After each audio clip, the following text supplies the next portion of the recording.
خداوند کے زندہ پاک کلام میں سے قضات کی کتاب اس کا 17 باب میکا کے بت۔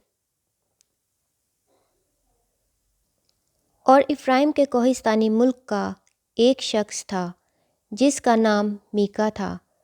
اس نے اپنی ماں سے کہا، چاندی کے وہ 1100 سکے جو تیرے پاس سے لیے گئے تھے اور جن کی بابت تو نے لعنت بھیجی اور مجھے بھی یہی سنا کر کہا، سو دیکھ وہ چاندی میرے پاس ہے، میں نے اس کو لے لیا تھا۔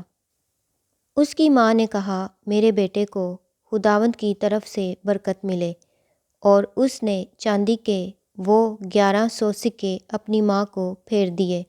تب اس کی ماں نے کہا، میں اس چاندی کو اپنے بیٹے کی خاطر اپنے ہاتھ سے خداوند کے لیے مقدس کیے دیتی ہوں، تاکہ وہ ایک بت کھدا ہوا اور ایک ڈھالا ہوا بنائے۔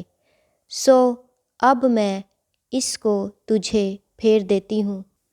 پر جب اس نے وہ نقدی اپنی ماں کو پھیر دی تو اس کی ماں نے چاندی کے 200 سکے لے کر ان کو ڈھالنے والے کو دیا، جس نے ان سے ایک کھدا ہوا اور ایک ڈھالا ہوا بت بنایا، اور وہ میکا کے گھر میں رہے۔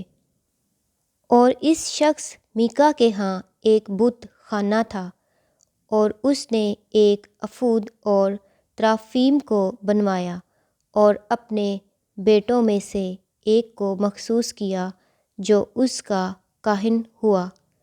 ان دنوں اسرائیل میں کوئی بادشاہ نہ تھا، اور ہر شخص جو کچھ اس کی نظر میں اچھا معلوم ہوتا وہی کرتا تھا۔ اور بیت لحم یہودا میں یہودا کے گھرانے کا ایک جوان تھا جو لاوی تھا، یہ وہیں ٹکا ہوا تھا۔ یہ شخص اس شہر یعنی بیت لحم یہودا سے نکلا کہ اور کہیں جہاں جگہ ملے جا ٹکے۔ سو وہ سفر کرتا ہوا افرائیم کے کوہستانی ملک میں میکا کے گھر آ نکلا، اور میکا نے اس سے کہا، تو کہاں سے آتا ہے؟ اس نے اس سے کہا، میں بیت لحم یہودا کا ایک لاوی ہوں، اور نکلا ہوں کہ جہاں کہیں جگہ ملے وہیں رہوں۔ میکا نے اس سے کہا، میرے ساتھ رہ جا اور میرا باپ اور کاہن ہو، میں تجھے چاندی کے 10 سکے سالانہ اور ایک جوڑا کپڑا اور کھانا دوں گا۔ سو وہ لاوی اندر چلا گیا، اور وہ اس مرد کے ساتھ رہنے پر راضی ہوا، اور وہ جوان اس کے لیے ایسا ہی تھا جیسا اس کے اپنے بیٹوں میں سے ایک بیٹا۔ اور میکا نے اس لاوی کو مخصوص کیا، اور وہ جوان اس کا کاہن بنا اور میکا کے گھر میں رہنے لگا۔ تب میکا نے کہا، میں اب جانتا ہوں کہ خداوند میرا بھلا کرے گا، کیونکہ ایک لاوی میرا کاہن ہے۔